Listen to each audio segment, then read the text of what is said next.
Lore JDG. Arc Canardman, Batman et Robin, naissance de Canardman. Batman Forever et Superman 64, Sébastien devient fou et le Joker après avoir testé des jeux pourris. Il enlève Marcus le random pour lui faire tester les jeux en question et lui coupe les doigts pour les remplacer par des knackis. Lors d'un combat contre ses sbires, on découvre un pouvoir de Canardman, la canard grenade paralysante. Avec l'aide de l'oracle, il retrouve Seb, qui était par vivre sous l'océan. Les jeux de comics d'IS1, le crime règne à Canard City. Lors d'une affaire, Canardman rencontre le Pigargue de la nuit, son rival, et se lance dans une enquête assistée du commissaire Magret. Le mystérieux homme mystère lance un défi à Canardman, finir des jeux pourris. Il l'invite dans son labyrinthe, où il a enlevé le commissaire. Canardman se fait piéger par l'homme mystère mais se fait sauver par le Pigargue. Ils atteignent le commissaire mais échouent à le sauver. Les jeux de comics d'IS2, après les événements de la vidéo précédente, l'homme mystère disparaît pendant un AN. Le commissaire Magret est sauvé, et le canard et le Pigargue veillent sur la ville, malgré l'apparition de nombreux super-vilains. Ces derniers réussissent à intoxiquer les jeux vidéo de Canard City. Barbara, la fille du commissaire, mène l'enquête mais ce dernier refuse de la voir prendre des risques, car elle est handicapée depuis qu'elle a été attaquée par l'homme banane. Canardman ne répond pourtant pas aux appels du commissaire. Barbara et Canardman découvrent que le virus qui infecte les jeux vidéo n'est autre que le procédé réactif d'oxydation universelle de terreur, et partent à la recherche du super-vilain qui l'a créé. Il s'agissait de l'homme banane, qui se fait arrêter grâce à Canardman. Mais l'homme mystère, le commandant de l'opération, est toujours en liberté et se révèle être Nathalie Kosciusko-Morizet. Arc enfant de Juron, les RPG 1, gros mots. Les RPG 2. Après une bataille épique contre les jeux pourris, l'enfant de Juron est vaincu et est obligé de partir vivre dans la forêt. Le magicien vient le convaincre de partir à la recherche des 3 cristaux magiques afin de réaliser la prophétie. Il retrouve le pyro-barbare après avoir obtenu la première gemme. Et avec son aide, ils détruisent la deuxième. Ils forment alors une communauté afin de détruire la dernière gemme. Les RPG 3, la communauté recrute Sombre-Lame / Sabrina afin de partir à la recherche de la dernière gemme, ce qui devient une urgence car l'enfant de Juron a de plus en plus de mal à contenir son pouvoir. Ils se rendent pour cela sur le territoire des elfes Sylvains, et rencontrent Sylvain, fils de Sylvain, le roi des elfes. Il leur offre le jeu contenant la 3e gemme, à condition de les accompagner. Est un piège, en fait ce n'était pas un elfe, et il en profite pour voler les 2 gemmes de la communauté, ainsi que la 3e, qu'il possédait. Mais il se fait battre par le pouvoir de l'enfant de Juron. L'homme de l'ombre, quant à lui, continue à attendre. Arc Nastelge critique / El Moustacha, Pletoon et Metal GEAR, le colonel retourne se battre et attaque le gang El Moustacha, pour cela il demande l'aide du Jage, qui a pris sa retraite dans un asile. Il se fait enlever, et le Jage va à sa rescousse. Après une bataille épique, le Nastelge critique sort de l'ombre et révèle qu'il sait qui est Grenier.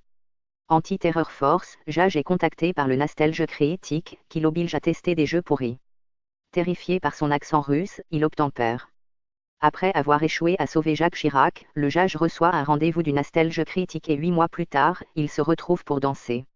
Arc Alpha V de Gelganet, Young Indiana Jones JDG retrouve une vieille vidéo de Archibald Von Grenier, qui lui explique que le jeu Indiana Jones est la clé. À l'aide de Quechua son fidèle Sherpa urbain, ils partent à sa recherche. Il retrouve son grand-père dans un temple maya, et ce dernier s'avère être Alpha V Gelganet, un extraterrestre de la planète Gelganox. Le jeu était en fait la clé de son vaisseau spatial, ce qui lui permet de quitter la Terre et de rentrer chez lui, afin de combattre les ennemis de la galaxie, les Shiwa. Il repart ensuite pour Gelganox. Takeshi Est Challenge 1 et 2, il rencontre Pepito, et le plan de ce dernier pour tuer Grenier échoue, il se fait battre par le chien, son vrai nom est Granolax. Vrac numéro 2 spécial film, Grenier du futur revient prévenir Grenier du présent d'un danger futur et meurt au cours de sa mission. Terminator, dans le futur, Seb et Alpha V attendent de voir si la guerre est finie, car Grenier du futur est retourné dans le présent pour l'empêcher, mais a échoué sa mission. Les Shiwa envoient une nano-Electro-machine en 1993 afin de contrefaire l'apparence du père de Grenier. Ainsi le jeune Grenier ne découvrirait pas les jeux vidéo et ne créerait jamais la résistance dans le futur. Seb revient combattre la NEM. Il rencontre Seb de 1993 et se fait battre au PAX. Il fonce alors chez Grenier afin de battre la NEM et sauver le futur.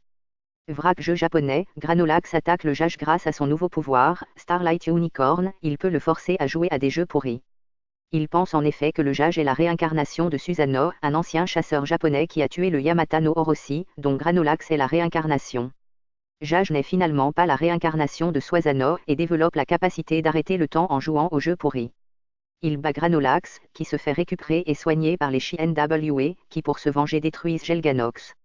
Star Wars, en rentrant sur Gelganox, Alpha V découvre que sa planète a été détruite et se fait surprendre par les Shin-NWA. L'amiral Oméga 3 lui dit de rejoindre la résistance aux Ozan Kebab sur Terre. Apla V, capturé, avoue tout aux Shin-NWA qui se dirigent vers le Ozan Kebab pour le détruire. Face à un plan aussi machiavélique, le Jage commence son entraînement pour le sauver. La résistance attaque le vaisseau Shin-NWA Oméga 3 et ses hommes affrontent les chasseurs chinois tandis que Seb et Fred s'infiltrent dans le vaisseau pour libérer Alpha V, qui leur donne le module de commande, un jeu pourri, pour détruire la base chinoise. Ils réussissent leur mission, le Ozan Kebab est sauvé. Mais on apprend que le chef des Shin-NWA n'est autre que Granolax. Arc Matrix. 6e gène de console, Seb se réveille dans un endroit mystérieux et rejoint Seb qui lui passe un coup de fil. Il lui donne le choix entre deux consoles. Après avoir testé un jeu pourri sur PS2, il se réveille dans le monde non virtuel et rencontre la résistance, qui lutte contre la capitalisation des jeux récents. À l'aide de leur technologie futuriste, ils apprennent le belge à grenier. Après un nouveau test, ils retournent dans le monde virtuel et déclarent la guerre aux méchants. Hanté The Matrix, la résistance découvre une nouvelle source de jeux pourris, la GameCube. Après un test, Grenier découvre qu'il doit rencontrer l'Oracle. Elle lui donne un jeu pourri, clé pour faire continuer l'intrigue. Celui qui était derrière tout ça était le patron d'Infogrames, qui annonce le début de la guerre à Grenier. Vidéo métal, Jage et Seb partent vers le temple de l'Agarfal. En chemin, ils affrontent le chef des Wet Fingers et divers groupes de métal, qu'ils finissent par vaincre. Cependant, le chef des Wet Fingers les trahit et réussit à récupérer la 3e gemme, et prévient l'Empire Shin-NWA, son employeur. Pendant ce temps, Sonneuse prépare une invasion de la Terre, et ce dernier s'avère être Fisty de Fistilan.